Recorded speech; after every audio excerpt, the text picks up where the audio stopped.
It didn't work. There it goes. You're listening to the Jaybird Watching Podcast, the official podcast of jaysjournal.com and fansite.com. We are the official ballroom chat for everything Toronto Blue Jays baseball, from game highlights to rumors and all the stuff in between. Here's your host, Craig Borden, with co-host Jason Lyons and Liz McGuire. Now let's talk some Toronto Blue Jays baseball. Good evening, Blue Jays fans, and welcome to a fun evening of way too many people on our panel this evening, but we also are going to have a wonderful evening tonight on Jaybird Watching. Liz and Jason are here with me, as always. How are we two doing? I'm delightful and delighted. Jason. Who's on mute? Jason, you're muted, my friend. It makes me laugh every time. I'm doing great. It is weirdly hot in Vancouver this week, or just started yesterday. And it's that mixed with going back, the kids going back to school and all the awesome construction that's going on in this city. It's a little bit antsy around here right now, but it's nice to just chill out for a minute and talk about baseball. And apparently we're also going to just talk about hot dogs and other baseball paraphernalia. We look like the weirdest episode of the Brady Bunch. This looks like the weirdest start of the Brady Bunch ever. Yeah. And to that point, Jason, we have our friends, the Loonie Dog Kings, Ryan and Jody. How the hell are you guys doing this evening? Well, I'm doing great. Ryan looks like he's freezing up here a little bit, but frozen dog, frozen hot dog there. So we'll see if we get him back. But no, we're doing good. I like that. What's the other line you hear Mike Hogan say on the radio all the time? I'm gruntled. Yeah. The opposite of disgruntled. So yeah, no, it's all good. There's Ryan. You're moving around a little bit. Ryan, how are you? I'm running the show on my own now. I want to be Loonie Dog number one. Well, this is it. This was our plan the whole time. We've now dethroned and chased the order. Number one. It's a coup. It's a nitrate-filled coup.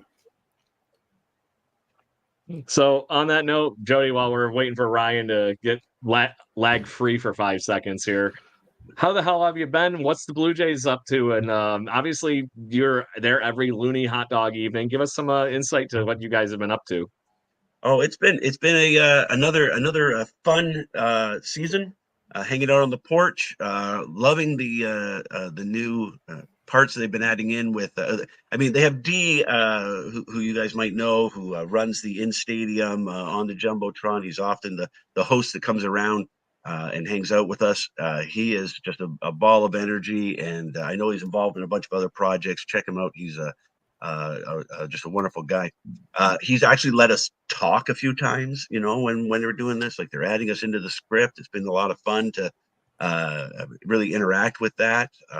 We set a goal at the beginning of this season to try to reach 300 hot dogs between the two of us, between the I think it's 13 games this year, which we thought was fairly achievable, and we would overrun it. But I think we have to do about 26 hot dogs each, or collect 26 hot dogs each for the end of the season, but about 26 a game to get there now. So we're running a bit behind schedule. So it's possibly doable. There's two more Loonie hot dogs. 2 more games, but we're gonna have to, or maybe it's 28. Like we're gonna be pushing some of our top numbers for a couple of games in a row. You got to prep for that. And I've got to call in the lefty. Might have to. And I've been challenged this year. I've had a couple of bouts of jaw surgery that I've been dealing with. So not to pull a Kobayashi injury, jaw arthritis, as we learned on Labor Day weekend there. Not trying to pull it there, but Ryan's been pulling the greater weight on this season to keep our numbers up. So should we go crazy and maybe blend a few hot dogs and you could drink like a shake? Oh, I would. You know what? For it to count, I would. I know you would. That's why I said it. Yeah. You're a true hero. Yeah. What has been the trend? Has the suit kind of got a little tighter as the year goes on? How do you stay fit being a hot dog, kind of, I wouldn't say eating athlete, but representative, as well as, I guess, how they have like those walkers in the Olympics? They don't run. They're speed walkers. You're not, as you've said before, you are not a competitive speed eater, but you eat for power. So has the suit changed at all? You'd be surprised how many people come up to us and they're like, 10, we could do 10 and no problem. We're like, go right ahead. Like, I did 8 once, hot and dog. my shoes wouldn't fit after 8 hot dogs. You go, I fine. never did it again. No, with that 7th hot dog is for me is the wall. Ryan's is a little bit higher with his being able to have taken on as many as he has now. He's hit a new threshold for that. But yeah, once you get to that 8, 9, 10, that's a bit challenging. But how's it? No suits. The suits, I actually know, like these are just like off of Amazon. There's nothing But like, about them. They're one size fits most. We fit about most of it. yep, And so they're filling out a Yeah. lot. yeah, that's what I reckoned. I should do some exercise in between. No. My wife, in all honesty, makes me take a blood test before the season and after the season. She's a good woman. To her chagrin, I keep passing it, so she's disappointed that I'm not more unhealthy. You know what that is, Joey? Jody, that's the baseball gods just saying he'll be fine. Yeah, He'll yeah. be fine. Don't worry about it. Get him to the Best ball. shape. Blue Jays got to win. Somebody came out on the porch last week or on Tuesday and was asking us, "What's your favorite brand of hot dog?" And my first response is, "Are you like a spy for Schneider's trying to out us on something here?" But no, as it turned out, they were just curious. And I realized I don't eat hot dogs outside of the game. You know, you hit it during the season. Like, you know, I'm getting 26 hot dogs in in a month over 2 nights. I'm okay. I can wait a couple of weeks after the season before I hit up a Costco for $1.50 dog there, right? So, That's expensive though. It's $1.50. You know, comes with a drink. So that's true. And yeah. But I feel like the answer is thank you, Schneider's. Thank you, Maple Leaf Foods. Oh yeah, they've been quietly, because we don't have any direct contact with them, but they have been very generous through the Blue Jays and through our contact on the game day piece there. Yeah, I'm also gonna give Schneider's a shout out because they were really good to me. When I got hurt at the baseball game, they gave me $110 of meats, and they hooked me up with the fancy executive seats. And they did reach out to me, and they were so nice to me. So thank you, Schneider's. There we go. Everyone's in case you need another hookup there, Jody. What's that? In case you need another hookup there, Liz has got the inside track. I was gonna say, here's the hard part, right? Like we have the Schneider's porch. We have our nice little reserved corner that they put us in. We love it. It's great. And believe me, the suits are made for standing, not for sitting. Mm-hmm. But wouldn't it be totally exciting and completely distracting if there was 2 Loonie dogs sitting behind home plate on a Tuesday night during the broadcast? Like, I'm just saying, if Schneider's is listening, we can go on an off night. We'll try it. Especially if you were umpire level hot dog guys. Remember those guys? Those guys were awesome too, just like you guys are. It would be funny too, doing the punch outs and everything. Now that you've mentioned it, Jody, it would also be funny if they just randomly put you guys in different seats during the game. And so that the camera would sort of pan to the pitcher and you'd be just over the shoulder, and then they go to the outfield and it would look like you got, do you remember that weird, I can't remember what movie they were doing it for, but they had the people planted in the baseball stadium that were just staring at the camera. And they, that one. Where Smile. We could do the same, but with cured meats. Oh yeah. Oh, that rocks. Yeah. Various cured Why meats. am I not marketing? This is rainbow. I'm wasting my time here, not marketing meat. Well, and it's help market this show, and we get some more follows for our friends the Loonie Dog Kings here. We still get quite surprised at how many people we see showing up at games in suits. That brought their own and are taking part in it. It's fantastic. It's we're not. We had early on in this whole process, we had somebody stop us on the train and very tentatively ask us, "Are you guys are you the famous hot dog guys?" And to which I asked, are there other 40, 50-year-old men trying to pass themselves off as hot dog that guys? are less famous? I think we are the famous ones. I think we're the ones you're looking for. Yeah. But these aren't the hot dog guys you're looking for. Yeah. Don't worry about it. But we've never been exclusive on this. We think it's just a hilarious, a fun thing to do, and to see other people doing it too, and going out there and trying to do as many as they can. Wouldn't it be? It'd be totally awesome if someone's listening to this right now in another hot dog suit, thinking they're the top hot dog dressed up guys, and Top just having dog. their world shattered by finding out they're not the famous hot dog guys. You can fight them. Yeah, you could. I'm gonna put switch. Ryan back on the chat because I didn't know if he can actually hear us or he's just the video feed's not coming through. But Ryan, you there, buddy? I guess we'll give him a couple more minutes. But Liz, I'm sorry I cut you off. So I'm gonna dig to your origin story. I had a question through Twitter saying, good. I got a question through Twitter because I put a call out to the homies today to be like, any questions for our friends. And the question is it's from Beverly B. And her question is, Hi, Beverly. Why the heck did you start wearing hot dog costumes to Jays games? What made you become the legend you are? So we hear this a lot, and the first thing I have to do is correct Beverly. These are hot dog suits. We don't call them costumes because superheroes wear suits. And when this started becoming a thing, the first question we asked ourselves was, well, what do we call these, right? Like, and that's how we determined it. It's superheroes wear suits, so these are our hot dog suits. So how did it start? It started really as a joke on my kids. We were Ryan and I were sharing some season tickets, and by sharing I mean they were Ryan's tickets. He just couldn't go during the week, so I took them.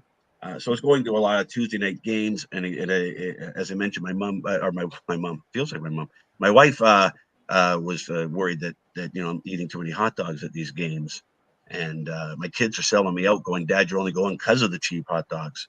And this was all before the hot dog suits. And that went on for a little bit for one of those quarter season packs of tickets.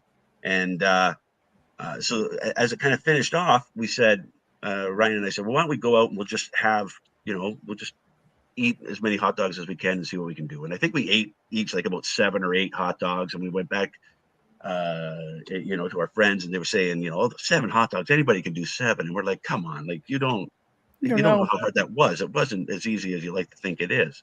So that we thought was sort of the end of it. And so fast forward now to the August, and my kids are going to a game. They've got some friends. They're all from out of the country. The first game they're going to, they were playing the Cubs. The Jays were playing the Cubs, and I like the Cubs as my National League team. So I'm like, okay, let's, do you mind if I join along? And they're like, Dad, don't. You're just going to embarrass us. And I said, yeah, you're probably right. So I am. So I wrote to Ryan and I said, hey, how about one more? Because we've been taking grief all summer about these 7 hot dogs. I said, well, how about we go one more time? He said, let's just get a pile of hot dogs. I said, I just want to order like 30 hot dogs. I want to build a pyramid, go out on that WestJet flight deck and just start eating them and see how many we can get through. And then if like a home run comes out that way, then like maybe it explodes and we get them all hit and we see what happens, right? In fact, I might have ordered a pair of these, and I sent him a picture of the suit. And he was all in, and I'm like, great. So we ordered the suits. We go to the game. We get ourselves about 20 hot dogs, and we just start crushing. But it started doing the count. Started doing this. We figured we'd get up on the jumbotron. My kids sitting up at the 500 level would see it. One of them would look and go, "Is that our dad?" And that would be the joke. Instead, in the 4th inning, we end up in the broadcast with Buck and Dan talking about the 2 guys in the on the flight deck, and are we to believe that those guys have eaten 20 hot dogs by the 4th inning? And we were done. Like we had enough hot dogs at that point.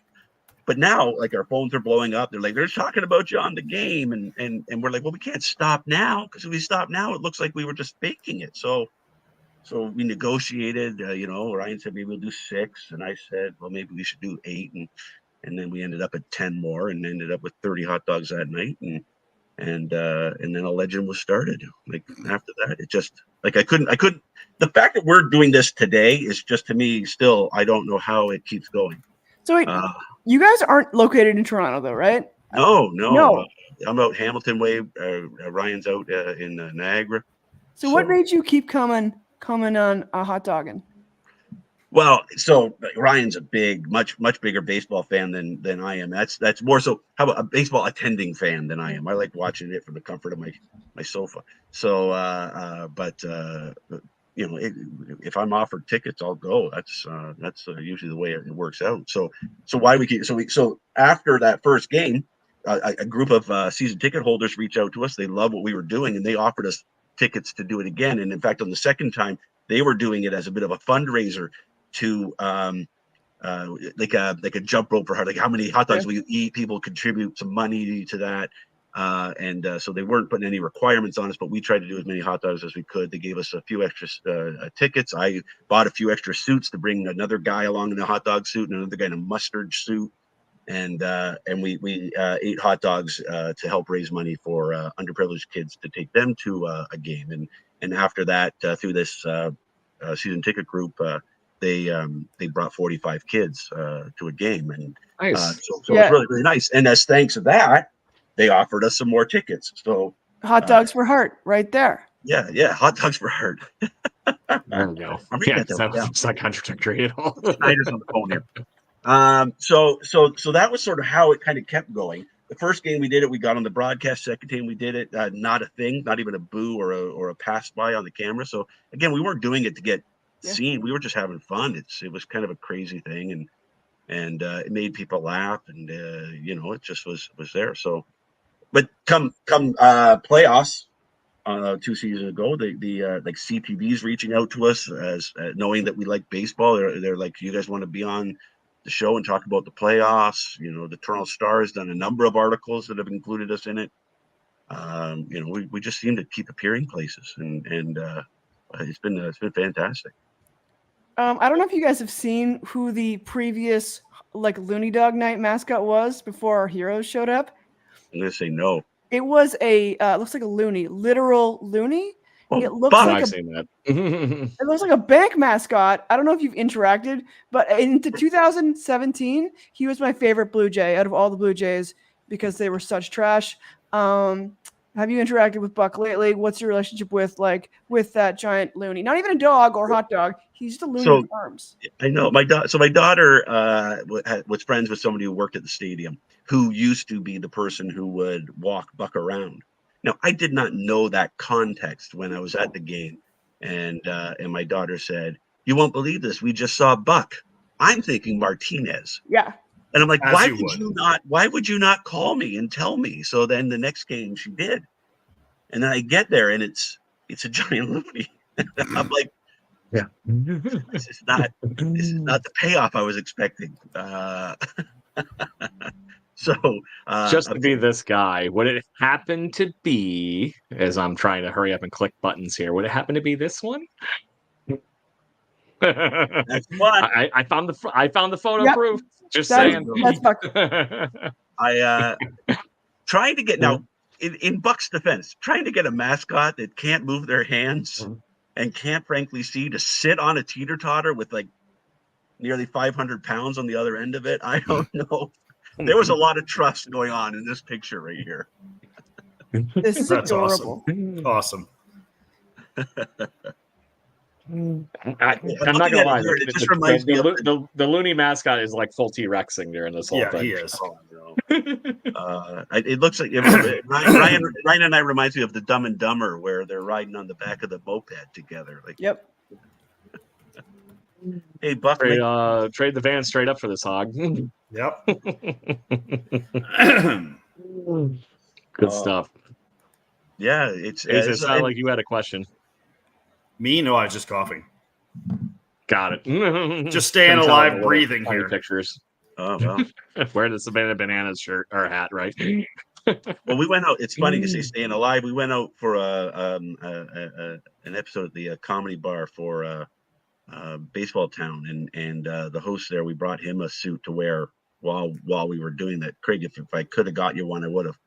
But to that point, good friend of the show, Scott Belford. We love him. When I was actually up at the Cabal game, I hung out with him and Liz and his wife Taylor, so it was a great time. Yeah. Been at many baseball town myself, so what happened at that baseball town? Because there had to have been some shenanigans with a comedian and the two goofballs like yourselves at that event.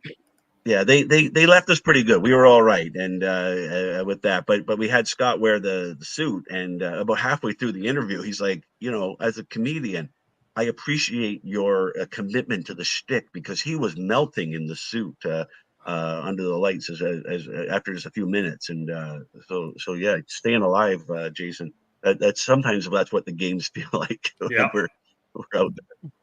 I can't imagine sometimes, just even it must just get tough as you're in the 7th inning in a warm afternoon or warm evening, and you're just like, God, I would do anything to just get this thing off or have a fan in it or something. But it's you guys do yeoman like work. And it's fun. The one thing I like is there was a time there where there was a bunch of there was ketchup and mustard and a bunch of other, condiments and add-ons and all that stuff. So super fun.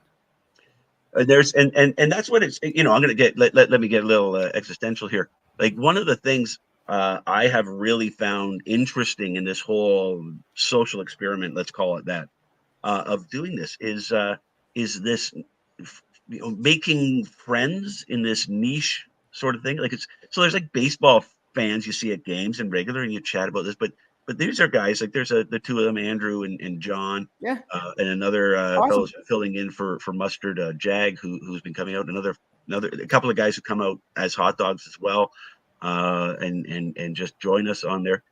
It's become a little bit of a community, and it's really been interesting to see sort of the building of these friendships around something so innocuous as eating $1 hot dogs. Like, it's not, I'm trying to think of where else are you going around to hang out with people with similar interests. No, you hit a certain right.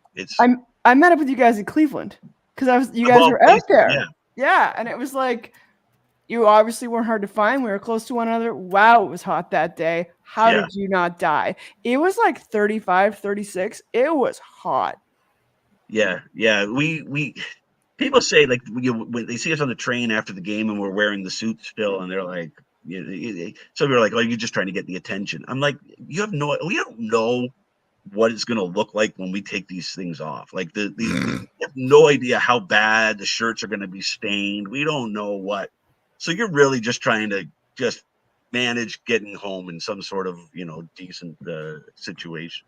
But you were talking about the suit, and now that we got Ryan back, you were talking about the suit and Ryan and getting the air conditioning. I'll give a shout out. Like, Schneider's reached out through the Blue Jays earlier this year and offered to make us custom suits, and they've designed what we have sort of referred to as our formal wear now. This gorgeous suit that's got the back cut out of it. It's much more airy. It's a little bit more comfortable to wear for temperature wise. It has a harder outer shell now with a paper wrapper, which is a great little addition to the suit. So it makes it a little bit more cumbersome to wear. I don't think we could ever sit in that, and certainly it doesn't fit in my backpack the same way as 2 or 3 of these do. But we were just so happy to get this. It showed up on our doorstep literally as this 5-foot box, like a garment box with them hanging in there. So we're still trying to work out a couple of ways of getting some modifications to it, a little bit more practical. The guys, Mustard and Ketchup, showed up last game. Mustard's mom put pockets. That's beautiful. Pockets in the suit.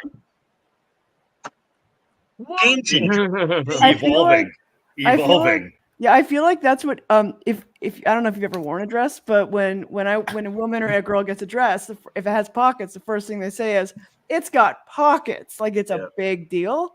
I'm a girl dad, so that was the first thing I said to Mustard was, oh, it's just like having pockets in a dress. Exactly. I don't know that he received it in the intent that you would have wanted to say that, but that's interesting.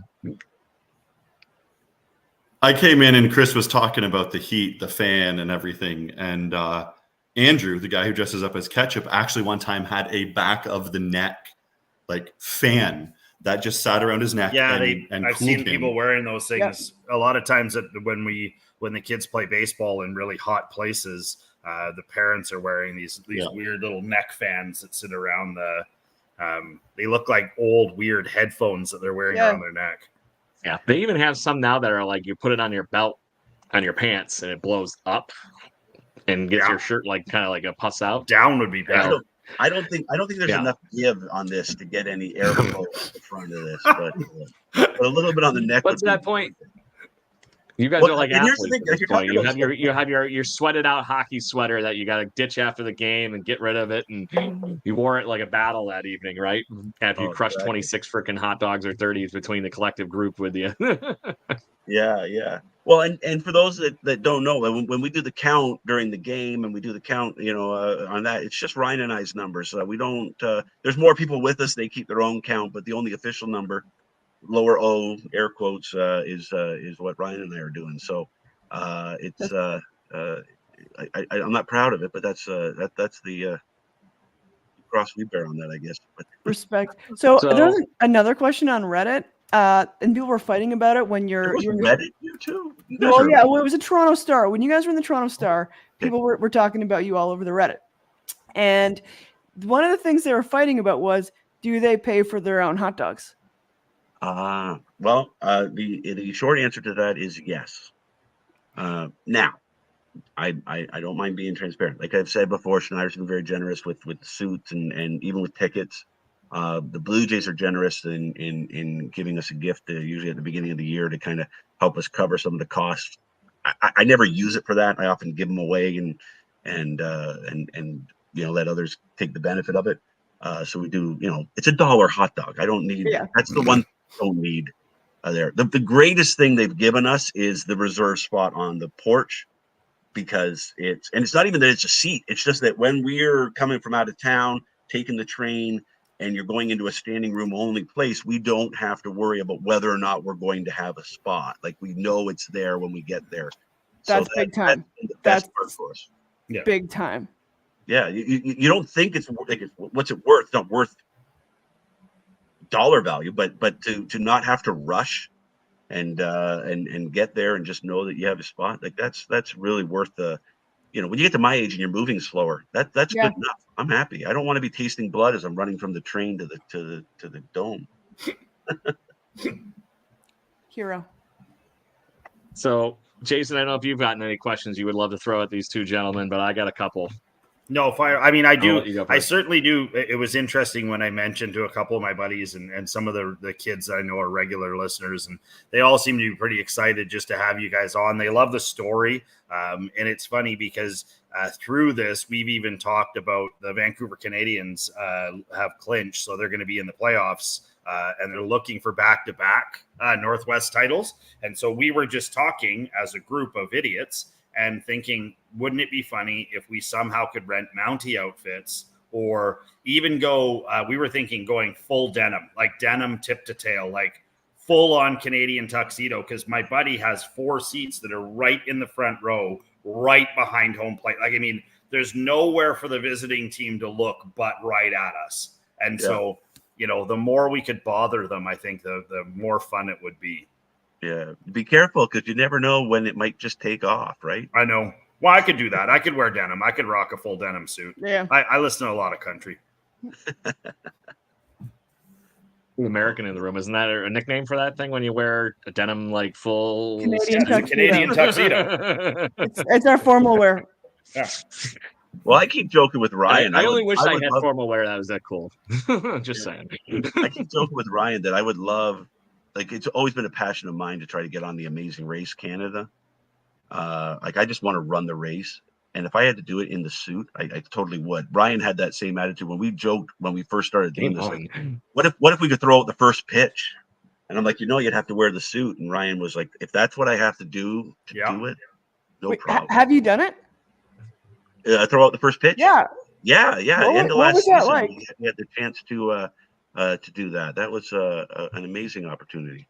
Did you guys see Ludacris last night with the giant arms? What was he? I know what it is. Okay, that was so amazing.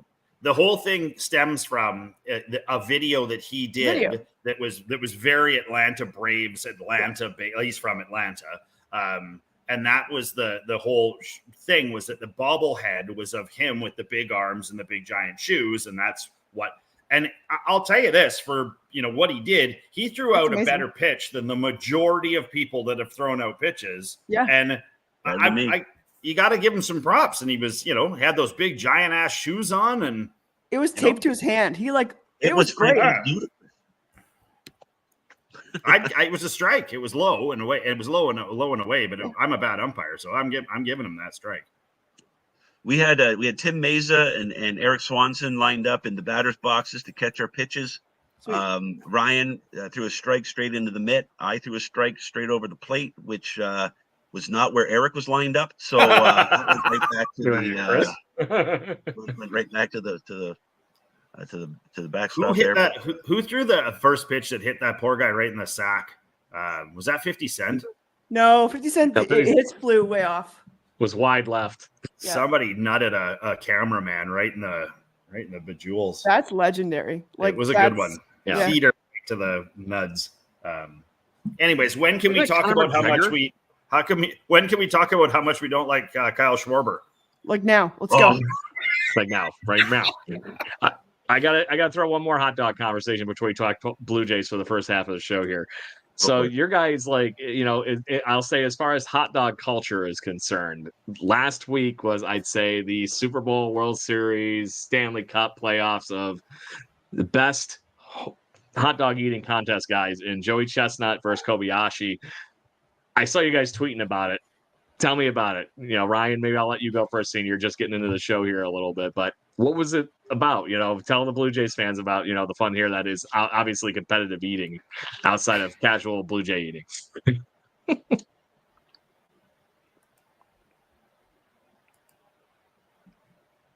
He's on a 2-second delay. Yeah, very much. Well, you have to do that with hot dogs. Yeah. Yeah, there's a little bit of that, like it's stuck right here kind of level, right? Yeah. Give him a second. It's funny you would say it, Craig, because I was buzzing through Netflix and I saw it come across and I was like, oh wow. I don't know if you guys have watched any of the other stuff, like the Legend of the Swamp Kings and the Receiver. If you guys haven't watched Receiver, even if you're not a fan of the NFL, it will shine a whole brand new light on 5 or 6 guys that are in the NFL, and you're just like, immediately you're like, I've become a fan of all of you now, knowing your story. Justin Jeffries is the one that really, he's 2 different people, and as soon as he puts on his chains and his other stuff, he actually physically transforms into a different person that talks a different way. And that's Jet. That's the guy who goes out and is the best receiver since Randy Moss. It's a really cool. And then to see Kobayashi versus Joey Chestnut come up on the Netflix, I was like, whoa, here we go. Yeah. Do we have you back there, Ryan? I think he's struggling. So that you might know, and I'm hoping I get the facts right. The Nathan's hot dog eating contest, they've got a competitive eating league now, or part with that, and the guys who are sitting sort of at that upper echelon that have their own sponsorship and stuff like that. It was a bit of a situation where they didn't want to give up that, and it's more lucrative for them to not be part of it, I guess. So they ended up neither of them being in the Nathan's hot dog eating contest, the most famous one, which Netflix just jumped right in and took the opportunity and put them on a head-to-head with a slight alteration of what would be competitive eating rules. Things, again, I'm just learning about. But watching the 2 of them go at it, and the whole buildup, I was quite surprised. I thought it would be, a bit of fluff, but the exercise that's done that. I remember a guy named Furious Pete, who was in the Ontario region, who did a competitive. Yeah. He's amazing. I watched him eat a 72-ounce porter in 10 minutes. It was like wild. Kudos to him. But watching them, like Kobayashi's strategy, drinking 3 gallons of water before or on the day of eating, just to stretch out the stomach before he gets going. And Joey Chestnut, we did get a chance to talk to Joey a little bit on the opening night of last season. That allowed that he came in to do the first pitch and all that with the opening of the Schneider's porch. So we got a little one-to-one time with him, and it was pretty fun to try to. We talked to him about, of all things, a kimchi eating contest. I heard he'd done some of like. I was interested in other things, right? I'm sure everybody talks about hot dogs, so we're like, what else are you eating? So we talked to him about a kimchi eating contest, and he had tried. He bought all the stuff at Costco. He was had a good rhythm going and the volume, but then he got overseas, and it was the fermentation was so much stronger with the real stuff that he said he goes, I lost to a guy in a bar. Like it was like, just couldn't even compete. So it's an amazing thing to see. It's a different athletics. It's a different feat of what they're doing, but man, it's amazing. Yeah. I remember a couple of years ago, right when Kobayashi was sort of taking a bit of a step back, there's some questions about him being sick and have done some damage to his body. And they were showing, it was the first time they'd sort of showed competitive eaters and what they go through and what they can eat and how they prime. And I remember watching one of the guys, I can't remember who it was. It wasn't one of the big names, go against Kobayashi in I think it was a jalapeno poppers or something like that. And just to watch these guys like hammer these things down and just no remorse, no stopping, no pausing. And he demolished Kobayashi at this. And it was funny to hear them talk about like the one guy is like the best turkey leg eater and one guy is, Kobayashi and Joey Chestnut had hot dogs, but they both were chicken wing guys. They both crushed chicken wings. And these other weirdos that do like pickled asparagus and like there's all kinds of weird stuff that they have contests to eat. So, good for America. I feel like we're like 2 seconds away from ESPN 8 the Ocho here in Slap Fight. Love it. Just saying. Slap Fight's coming. Slap Fight's coming to Vancouver. Yeah. Ryan, looks like you might have caught up to our lag level. Do you got anything you'd like to weigh in here? And I'll give you a second to catch up on the delay.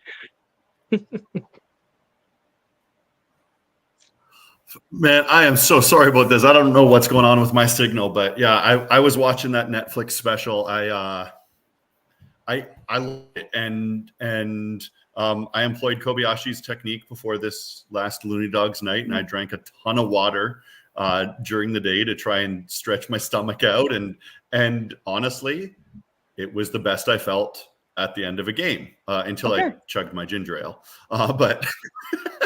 In terms of the hot dogs, it was the best I've felt in a long time with them. Good stuff. So I invited you guys on, obviously, to talk nothing but hot dogs and goof around, but we want to actually talk some Toronto Blue Jays-isms this evening. Obviously, we got plenty of people listening into the live cast tonight, so please, on episode 424 of the Jaybird Watching Podcast, make sure you get your questions in on whatever live stream you happen to be listening in on for all of us here to chit-chat to. Make sure you hit us up. We'll make sure we display it here for everybody to talk about and get you the shout out here on the podcast. On that note, the last week in Toronto Blue Jays baseball has been every low, every high you can humanly have, including the fact that I was very teased to the fact that Tuesday evening that I thought we were actually going to take it to school and watch the Philadelphia Phillies actually get spoiled by the Toronto Blue Jays. And unfortunately, the ninth inning happened. And you all know how that unfortunately ended. And to Jason's mention of Kyle Schwarber earlier and our, I'll say, horrific bullpen at this point. But in all reality, Ryan, I'll let you go first as we got you here. What was your feelings over the last week, and obviously a Loonie hot dog night in the midst of that? Oh, it's been so tough, right? Because there's been some great signs recently.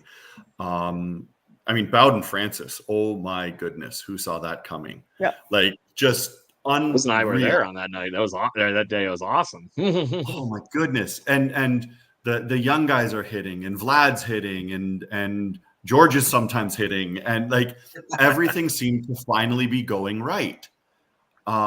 And I'm in a group chat with a bunch of baseball guys, and on the first game that Green blew, this one guy who's like, hey, does Schneider even know how to manage a bullpen? And I'm like, dude, you can't blame Schneider. Green was 16 for 16. Hardly has given up a run all season, but. Well, I'll jump in there. The suspense is going to kill everybody. I know. Right? I remember reading on that game with a tweet about when Chad Green came back in on the second game, an opportunity to redeem himself. And I just saw the follow-up reply narrator. He did not. He did not. I mean, I think we're asking a lot of Chad Green, though. Chad Green is not necessarily a closer. He doesn't like to be a closer in the majors. You need heat. You need to be able to hover 96 and above, and then your junk has to be spinning like crazy. And that's just not him. He was successful at the start because he was placing his pitches. His spin rates were high, and he was getting strikeouts. Guys weren't touching him, but that's going to come to an end unless you can increase your velocity. Like, unless you can start to hang with the big boys and throw the ball past guys, it's just not going to happen. And I mean, I watched that Kyle Schwarber at bat live, and then I actually had to go back and I watched it a couple of times the whole way through. And I thought to myself, why even challenge him close to it? Like, why? Exactly. You've got nothing to lose to put Schwarber on base. Why challenge that pitch for a guy who, if you put balls down Main Street, he likes to put them in the stands? Like, and I got to give props to where they're deserved. The Philadelphia Phillies are an outstanding baseball team. They are so good. I always say they're a real baseball team, guys, and we forget that because we've been lulled into a false sense of momentum, but they're a real baseball team. They're good, man. Real good. And I'll tell you this, I've been a lifelong fan of the Phillies. I was a Mike Schmidt guy when I was young. And so they're my other team that I cheat on with the Blue Jays. So the big thing for me is that, everyone's fine with it. I asked Bryce Harper, he's fine with it. But the big thing for me is that, I don't know if there's a better city to have a World Series in coming up here. I mean, you've got a team that's playing out of their mind. And if they make it to the World Series, whoever is the challenger is going to be in for probably one of the more entertaining, Trey Turner, Bryce Harper, Schwarber. I mean, the list, and if Baum's healthy, we're looking at a brand new human basically in Jason Baum. I mean, that guy was awful 2 years ago. Yeah. Awful. Now he's possibly a Gold Glover this year. And that's what excellence does. When you have excellence around you, it starts to turn you into better baseball players. So, I mean, I think the Jays got a lesson in what they should look like if they intend to win a World Series. Mm-hmm.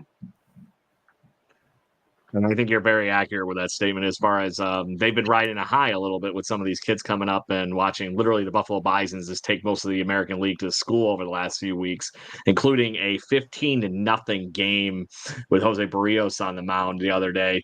But this is exactly what you get with a young team that we're seeing right now as Blue Jays fans, right? You're going to see the lows. You're going to see the highs. We're hoping that they figure some things out so that when 2025 rolls in, we might actually be able to do something with it. And to that point, that formula has worked very efficiently for a lot of Major League Baseball teams over the last few years. So there could be a lot worse things going on.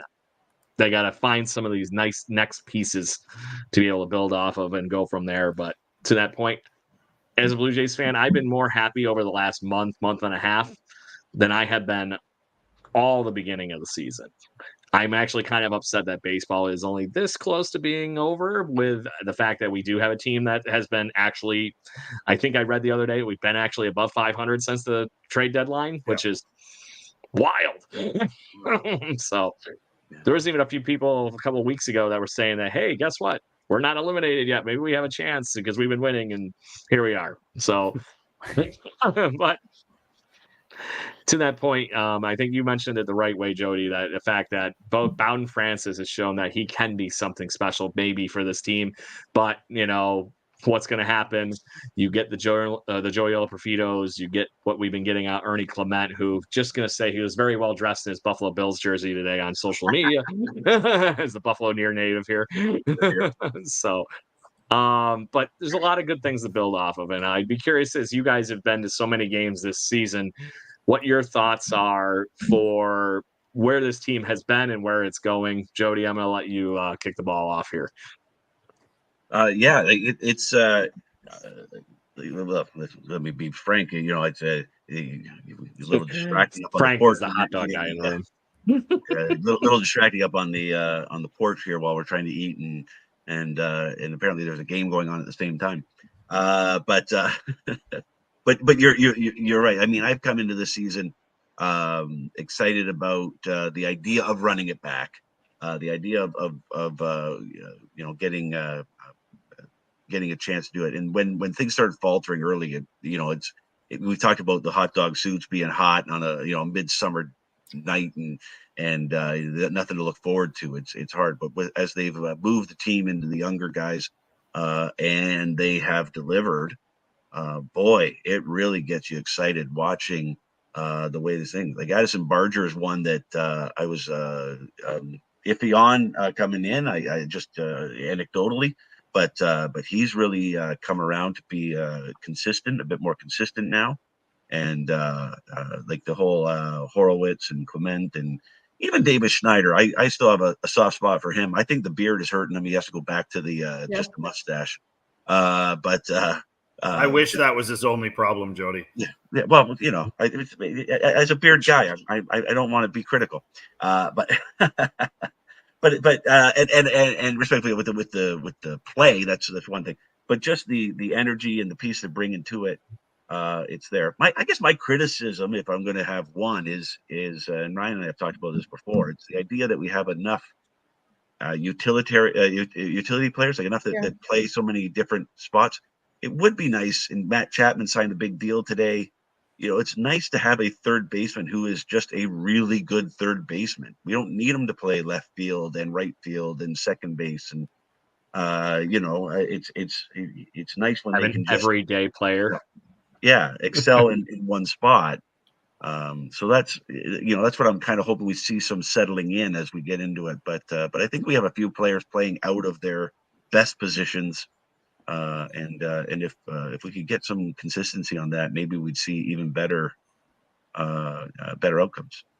I mean, and it's interesting you would bring up Barger because I watched Barger as a Canadian, and he played third base. He didn't play anywhere else, and he was great. He's a very mobile, very strong. He's got a cannon of an arm. And I mean, I'd like to hear what everybody sort of thinks about this. Where do you think the biggest piece of need? We've brought this up a couple of times, but I think this is sort of morphed into the end of the season here. Like, what do you guys think the biggest position of need is? And where does that, where does that step in? Like, Ryan, what do you think about like just take everything aside, and Short just stop. say, yeah, full stop. We need a better third Short baseman, stop. blah, blah. Yeah. Shortstop. Okay. It's shortstop. Like, Bo's been great hitting, except this year. But we need somebody. My controversial opinion, actually, to go to a former Jay, is that Kevin Biggio should have played second base, and he should have been allowed to play second base every day. Because when he did well. And he was getting on base, and he was hitting. And as soon as they started using him as a utility player, everything went down. Yeah. So that goes to what Jody was saying. Get guys who play a position, let them play that position. And that's why I'm confused that we don't see Barger at third base more. Well, they want to get guys into the lineup, and unfortunately for the Jays, they're so infield heavy that, I mean, if you want Barger's bat in the lineup, he's either got to play in the outfield or he's got to play third. And then if you want, so now you have to put Vladdy in. So Vladdy either DHs, plays first or third. And then you've got, because you got Horowitz to play first, pushes Vladdy over to third. Right. Yep. Yeah, and Horowitz has played more games at second base than he's played at first. It's so funny to think of the Jays as being infield heavy when, you start the year with 3 center fielders out in the outfield. Yeah. Valid. Which I loved. That I was okay with, because anytime you can have Dalton Varsho playing left field and not be defensively compromised in center field, you're in a good position defensively. Yep. Yeah, very much so. So on that note, got a couple of silly questions I'm going to ask here for the end of the evening here, and then we got to somehow figure out how the two of you are going to fill in the guest spot on Picks a Click. So you're going to have to figure out Blue Jay between the two of you and do some kind of weird mind meld and figure that one out to put the guest spot actually still continuing to be in second place on our picks to click. So just letting that marinate for a minute before I ask these other stupid questions. And this is going to be collective for everybody because I want to just have some fun here. So obviously on Tuesday nights, you guys are just annihilating hot dogs twice a month, maybe 3 times, depending on the right month. That's this month. Outside of the hot dogs, what is your actual favorite food when you're not in your formal wear, like you mentioned? Okay, now I'm gonna let Ryan think about that, but frankly, like I mentioned, I don't know if it was off air or here. I've been going through some dental surgeries, so I'm already running at a handicap here with missing like 8 teeth, and I got my TV teeth in right now, so I look good for you guys. Playing with an injury, my friend. But what's my favorite food? Yeah, I'd love to be able to have something I could chew and enjoy. Like that would be nice to go back to, sooner than later. If you want my favorite dream food, then I'll tell you about all those. But yeah, no, I love a good pasta. I love a good okay. Like my wife's not listening, but she's kind of got into a vegetarian. It's not that bad, but I don't want her to know that. Like I don't want to encourage this, but this whole little bit of a she's not watching diet stuff. You could do some nice things. So she's really done up some nice work as I'm trying to find that. But yeah, I'm one of those guys who I just love food. So I mean, everything there. I went down to New York and was trying out all the different pizzas and stuff like that. You can't go wrong with that. Trying out Detroit style versus New York style versus Chicago style. Love Detroit style. It's become a staple in this house. Yeah. What about you, Ryan? I mean, number one for me, lasagna. That's my top. I'm a big burger and pizza guy. Best food item I have ever eaten is a steak from Blue Bloods at Casa Loma in Toronto. I got taken there. I did not buy my own steak, but oh my goodness, that thing was the best piece of food I've ever eaten. There you go. Liz, seeing we're just going to go around the table here. And why Yeah, not? man. What outside hot dogs, what's your favorite food? I got a little bit a different answer. It's oysters. I could slam so many oysters. Just it's not something you want to do on a hot baseball day. It's with not a warm really, glass of milk. Yeah, with a warm glass of milk. Making a nice hot, steamy hand food of some oysters at the ball game. Let's go. Don't do that. Bad idea. So that wasn't on the Schneider's wonderful plate there in the midst No, of the fresh that crab was legs just- and everything. That was just crabs and shrimps. Rich people, they have it made. Just saying. Mr. Lyons, tell me your favorite food over there on the West Coast. Obviously we're super blessed out here for sushi. I got into sushi a number of years ago, and I mean, we get the freshest of the fresh. I mean, unless you're on the, on the East Coast, I mean, you're still not getting, a super fresh. But I will say this, and a pizza's a tough one for me to say no to. But I will say this: the best thing that I've ever eaten up to this point in my life is the tuna melt at Brass Fish in Vancouver here. And again, my wife loves tuna melts. I like tuna melts. I don't love them. I was told to get this thing, and it legitimately halfway through, you stop and you're like, this is, it's off the charts. Fresh tuna, unbelievable. Anyways, big up for Brass Fish. I like the way the tuna melt There you made go. me see God. Yeah. He had the whole, just dawning on moment. It's like, oh, my God. Give me I that saw the more. starfish More. tuna guy, is what I saw. Remember him? Remember Sharky? Wasn't that his name or something like that? I'm with you though on sushi, man. It's. Perfect. We've got a wife-husband combo in North Van here who's separated and both opened restaurants, and they are both lights out good. And I would never say one's better than the other because I wouldn't want to enter that dojo of fighting. But Mama G and Genji, they're both just lights out good. I like how you got 2 Christmases out of that divorce. I know. There it is. So, being the weird one here that is south of the Canadian border in Rochester, New York, we are incredibly spoiled with chicken wings here in Rochester, New York, being 5 feet from Buffalo. I've grown up even the pizza places around here in Rochester have the best chicken wings. But then when you go to that next level where you're getting I'll say the Anchor Bar, Duff's, or the, something around here was Jeremiah's is the one here in Rochester, New York that has the level of chicken wings. I cannot knock buffalo wings one bit. If I can get them every day and not die of horrible heart attack, like level acid in my stomach, I'd be eating those every evening. And to that point, I tried a competition one time with the chicken wing eating contest and could not believe what the other people were doing in the show. Literally just pulling it straight out and could not do it myself. And never did that again in my life. So, as I'm listening to all your answers, I'm realizing, I'm with Jody. I just love food because chicken. Me too, 100%.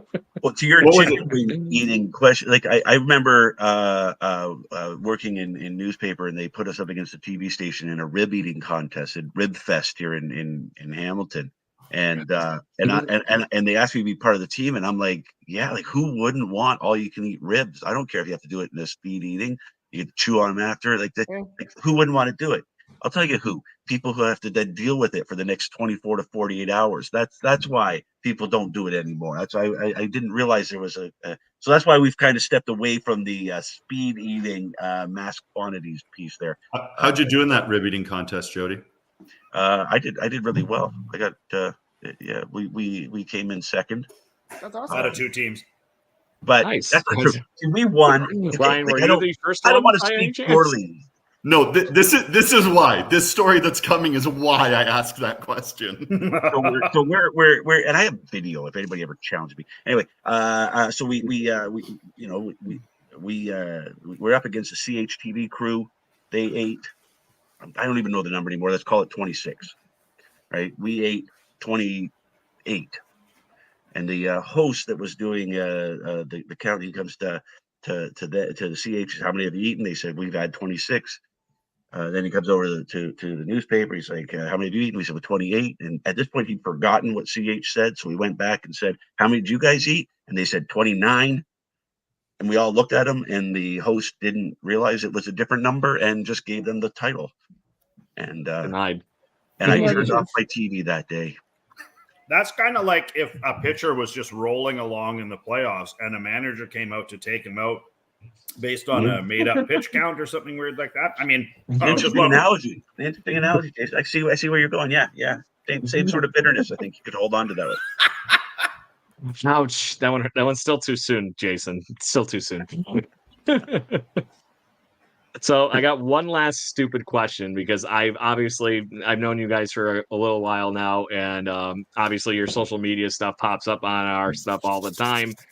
You've had the pleasure of meeting a ton of people through the Loonie Hot Dog Night stuff. I've seen a few celebrities, some guys that were on some certain Kim's Convenience shows and some other things like that. That was actually honestly another Star Wars veteran at the end of the day.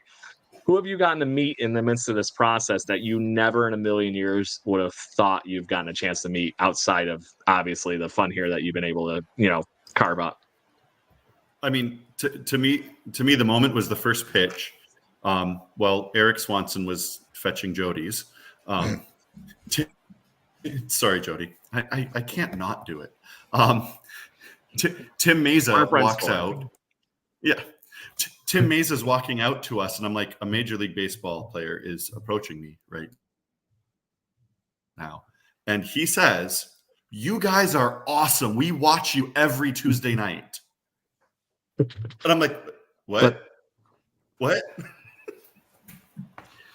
Well, that's fun. I'm so glad that you guys have gotten to that level that you get to have these experiences, because like the story that Jody was telling us earlier was literally just born out of, I'll say, just goofy shenanigans to, spite your daughters and whatnot and have some fun. But to that point, you've turned it into something where you've obviously built a little community. You've gotten to meet a lot of great people, and then you get to do some fun things like that I don't know. I wouldn't have that opportunity without doing something rather odd and goofing around like this and having being my weird self as it is. And it's been unique. For example, it's been unique as well. Like I haven't turned on another broadcast for another team and been like, oh, hey, there's a couple of guys in hot dog outfits. Like it's super unique. I mean, I don't know if you guys get the rugby sevens out there. Rugby sevens is a huge thing that happens. in Vancouver, and everyone gets dressed up. It's an awesome community that I've come to find out that these people, there's actually websites and Facebook pages where they communicate about what they're going to wear as a group, so other people don't dress up as the same thing, which is awesome. You know. Yeah, we keep it open. I think for me, just on that question, Craig, and it might not be the biggest celebrity, but the one that was most surprising to me was, and Liz, you'll know this, was in Cleveland when we go down to game. We're seeing a lot of people from Toronto. That was just something that was going on. It was pretty cool. We saw Liz, but while we were waiting in line after touring the stadium to get our hot dogs, a fellow walks by, taps us on the shoulder, says, "I got to get a picture with you guys." And we turn around and it's Mark Shapiro, and we're like, "You're the president. Like you want a picture with us? Like, can we get a picture with you?" Now, I've never seen more vitriol thrown at a post that we've put up. Yeah, I found you and only post that never had to Social turn media is a wonderful, horrible place. Because he was so kind. He was so nice, and baseball and all the business side of it aside, we had a great chat with him talking about how Loonie Dog or Dollar Dog Night started in Cleveland, and how he carried it over to Toronto, and just sort of the business side of all that. It was a great time, and he took the time to chat with us. It wasn't in passing. It was fantastic, and the fact that he knew who we were. And he was getting a picture to send it into their one of their VPs of not marketing but experience, somebody with the game experience, just to show that we're still doing this at other stadiums. It just it really, we had heard rumor like the year before. I think Ryan had a friend down at a West Point event that Shapiro was speaking at, so the friend made a comment to Shapiro about those hot dog suit wearing guys. And Mark had made a comment about, "Oh yeah, they're great. I see them all the time." We took that as just being, you're being polite. On TV, right? Yeah, like it was just something that was there, right?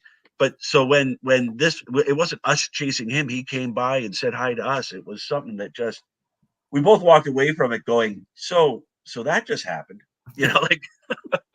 and much like Paul Lee when he swung by the porch. Now we will regularly tweet out a picture with us holding the empty suit to any celebrity that's in the stadium to come on by and get a picture. We never expect anybody to actually answer the call on that. So when Paul Lee stopped by and actually was willing to put the suit on, it was hilarious. We had again another great chat with him just about being baseball fans. Which I think for someone like Paul, it's nice to talk about something other than, when you're the center of attention for Kim's Convenience or Star Wars and things like that. It's fun to just talk about something else you're actually just interested in. It's not just your work. So it's a lot of fun. Yeah, and he's basically a Blue Jays regular at this point. Yeah. He's at a lot of ball games, which I'm glad that First off, I'm just glad to see other people and big.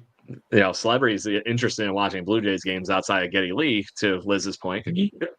And so it's good to see that community is bigger than just, the people that we have on this show and goofing around and having a good time with other Blue Jays fans on the show. And you're obviously gentlemen like yourselves. But it's fun to see that the Blue Jays community is that much bigger than you would think sometimes. So it's fun stuff. So the game. So I crossed off all my questions. So Liz, Jason, wrap the show up. I'm done. No, Jody, what else you got? Jody, what you got? One other quick comment. So this was the you talk about the spread of this in the community. We're riding the train home after the Baltimore game a few weeks ago. There's a family from Baltimore in their Orioles outfits standing right next to us. A couple of kids. We're still in our suits trying to cool down, and so we're like, "Hey, is this your first time in Toronto?" They're like, "Yeah." How'd you like the game? Did you eat any hot dogs? We give away stickers often to kids. People stop by with the pictures and chatting with them. And the husband says, did you guys go on the road with this? We said, no. We basically we've done 2 games. We did Cleveland. We've been down to Texas for a non-Blue Jays game. He goes, were you in Cleveland for the Pride Night? And we're like, yeah. He goes, yeah, we saw you there. And I'm like you're from Baltimore. In Toronto, you were at that game, Cleveland, where we run into them. It's a small community. Like it doesn't seem plausible the game this week, Yeah. we had a French exchange student. A friend of mine came by with a French exchange student, a young girl from France, hanging out on the porch with us. She put on a suit for a couple of innings and had some fun. While There we're we doing go. this, That's awesome. a woman and her father stopped by. They're like, "Can we get a picture?" I'm like, "Sure, no problem." We lean in to the picture. I noticed she got an accent. I said, "Well, where are you from?" Because we get people from BC, people from New Brunswick, people from all Nova Scotia coming by all the time. We see on TV. She says, "Oh, I'm from France." And I'm looking at this girl that's standing on the porch and this woman. I'm like, there's two people from France here together at a game, 24,000. I'm like, come here. Like, where are you? I'm from Toulouse. I'm from, it's like hilarious watching this community. There's another guy that night from the Philippines, his first baseball game. Why they want us, I don't know, but we are always just happy to just embrace the silliness of what we do and hope that others enjoy it too. I think it's because you've transcended two guys in hot dog suits and you're part of the culture, or you built a culture that wasn't there before. And I think has been sorely lacking kind of in this kind of management. I don't want to, diss Jay's management, but there's been a lack of grassroots super fun. And I feel like you brought that back and it's been super refreshing and just super nice to have and just be a part of. Thanks, Liz. I think you're right. Go ahead, Ryan. I was just gonna say thank you. That was super kind. I think so. I truly believe that if you look at this, the renovations are awesome. They're really beautiful. There's so many places to be, but this whole team is very shiny. It's very corporate, right? You can't get close to the players. You can't get close to anything, but you know what? You're something that people can experience and be a part of. And that is I think so warm and so important to have. And I think that you provide a real kind of, I wouldn't say service, but a real je ne sais quoi value of what it is to be in fandom and to be a fan and be a part of something bigger, right? Because there's something bigger with the Jays fan base and with fans also, kind of like I experienced, which was that when I was walking around the stadium with my black eyes, people were they would shout at me, they'd buy me beers, they'd high five me, and I realized that there was something bigger here in a season where we didn't have a lot. At least we had each other. Yeah. It's pretty amazing, and it's just that it is an organic thing that's grown out of this.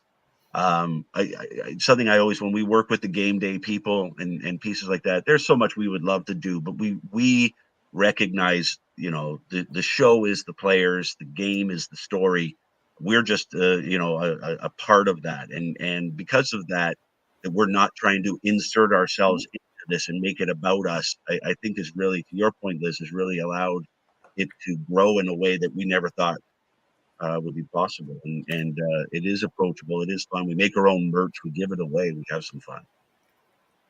Exactly. And to that point, we've talked about it on this show many a times. The Church of Baseball is meant to be fun. Period. Simple as that. Doesn't matter where you end up being, like you said, even in the midst of the whole being in Cleveland. Exactly. Amen. Right.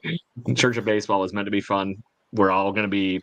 And that's why we're here at the end of the day. We want to have fun. That's why we do this podcast. We enjoy interacting just like you guys do all day, every day with Blue Jays fans and baseball fans alike. So good stuff. Obviously, guys, I can't say enough cool things about what you guys do. I think Liz hit the nail on the head. Maybe she should be taking over my hosting duties. Just, I'm good. Liz is going for the cool. I'm trying to get number one on the hot dogs here. Yeah, there you go. So, but on that note, I want to make sure we can actually wrap this show up and, get people back to their families and everything. We try to stick to an hour on the show. And obviously, we're more than happy to have you guys here anytime you would want to jump in and hang out with us.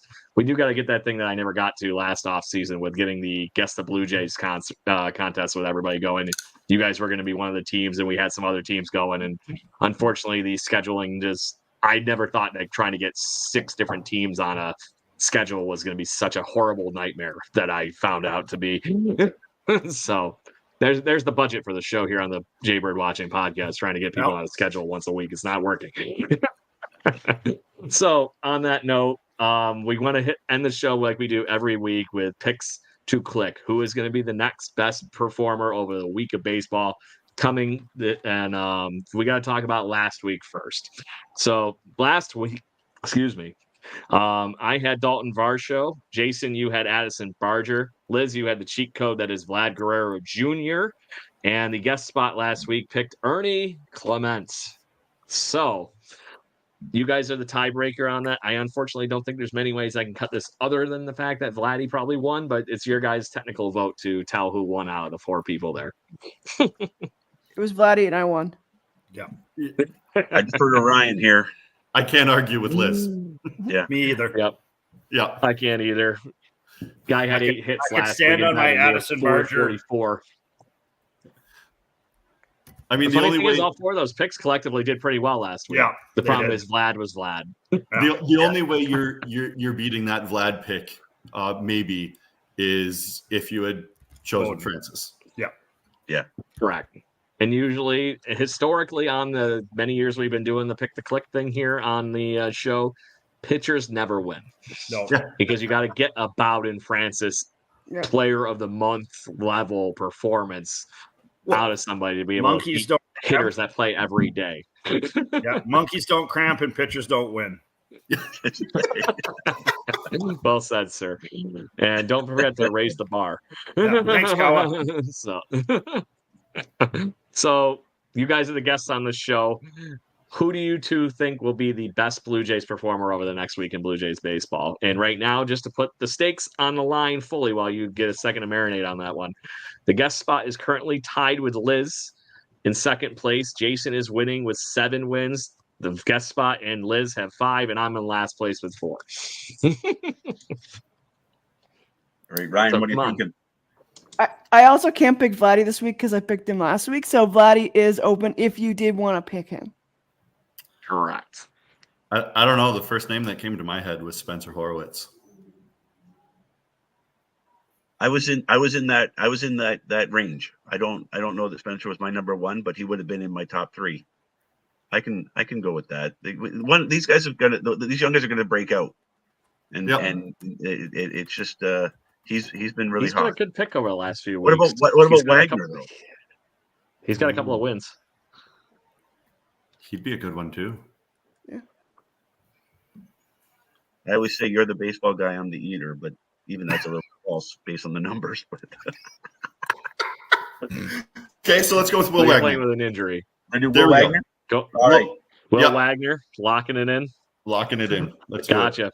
Solid pick. Hell of a hitter. And I'm a very welcome surprise for Blue Jays Yeah. fans. I've been very happy with Will Wagner. Yes. Liz, you are next. Who's I'm going to be the next person? I'm going to pick Ernie because he looked real cute in his little football outfit. It's because I'm dying that he's a Bills fan. I'm just glad that he's, holding true to his Rochester, New York roots here where I'm from. Is that a football costume? Yes. Yes. Yes. Football costume. Football It's not costume. quite a suit. costume. Okay, Jason, who are you thinking? Well, you know what? I feel like I've got a couple of wins. I feel like it's worth a chance. I am going to go Leo Jimenez. Oh, that's a good one.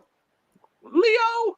Now My I'm boy, Leo. gonna preface it with this. You guys know who they're facing coming up, right? There is no good hitting pick for the next 3 games.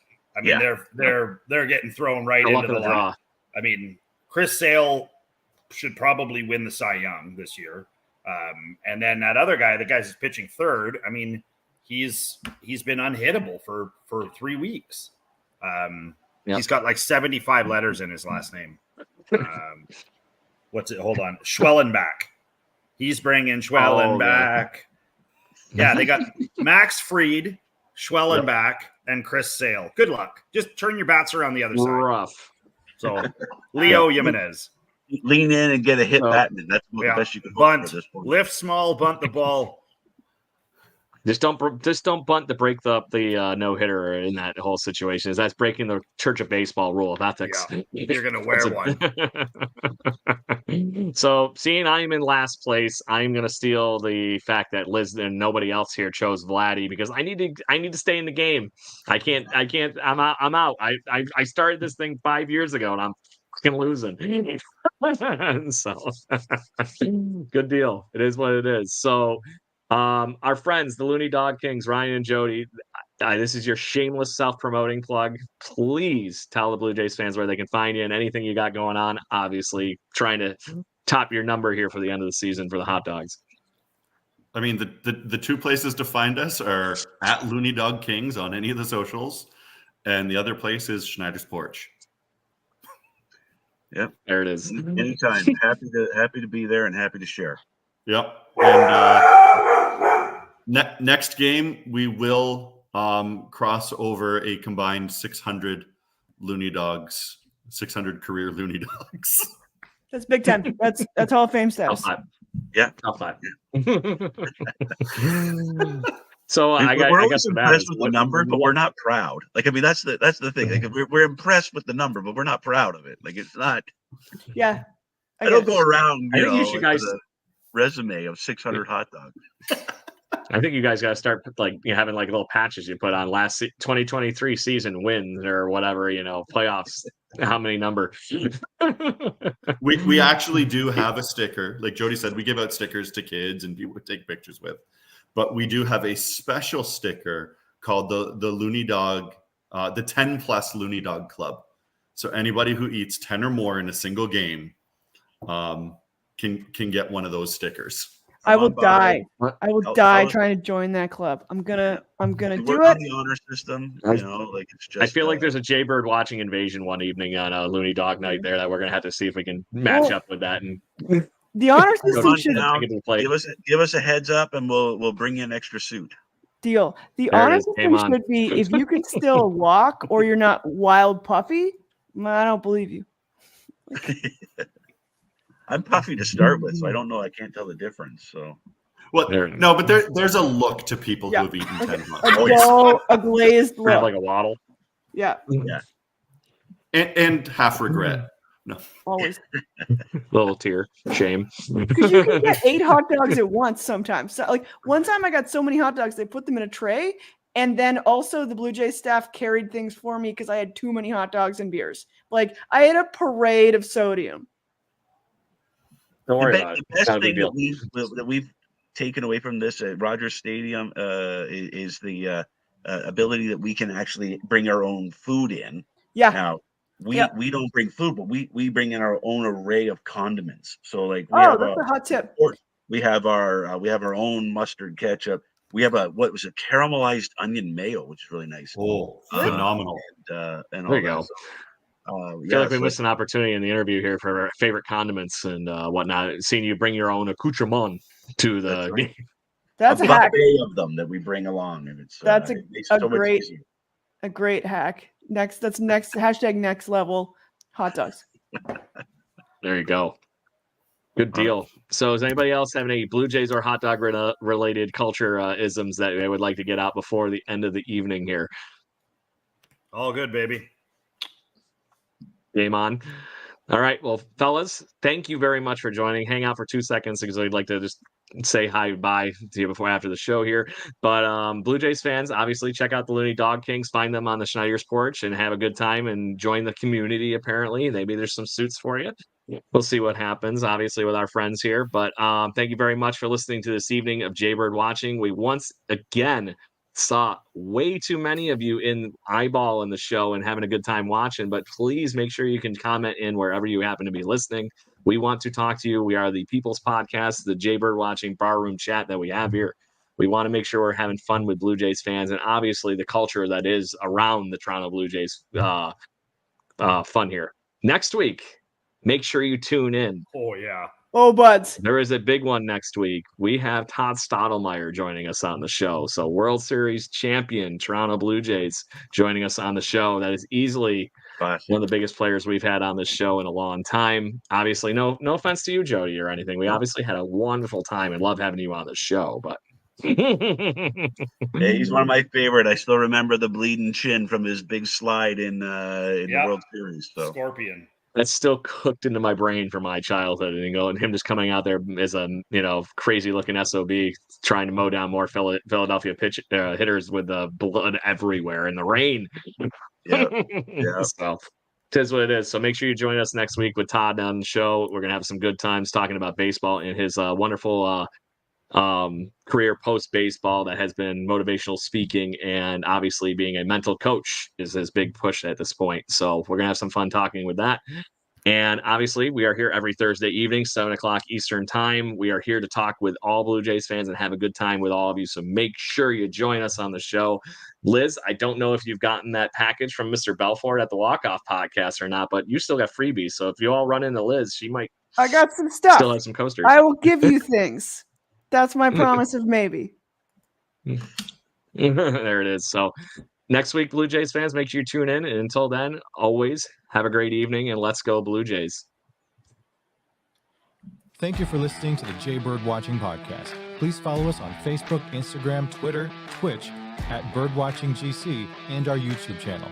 If you want to support the show and get extra content, please consider donating to our Patreon at patreon.com/birdwatchinggc. Go Jays, go.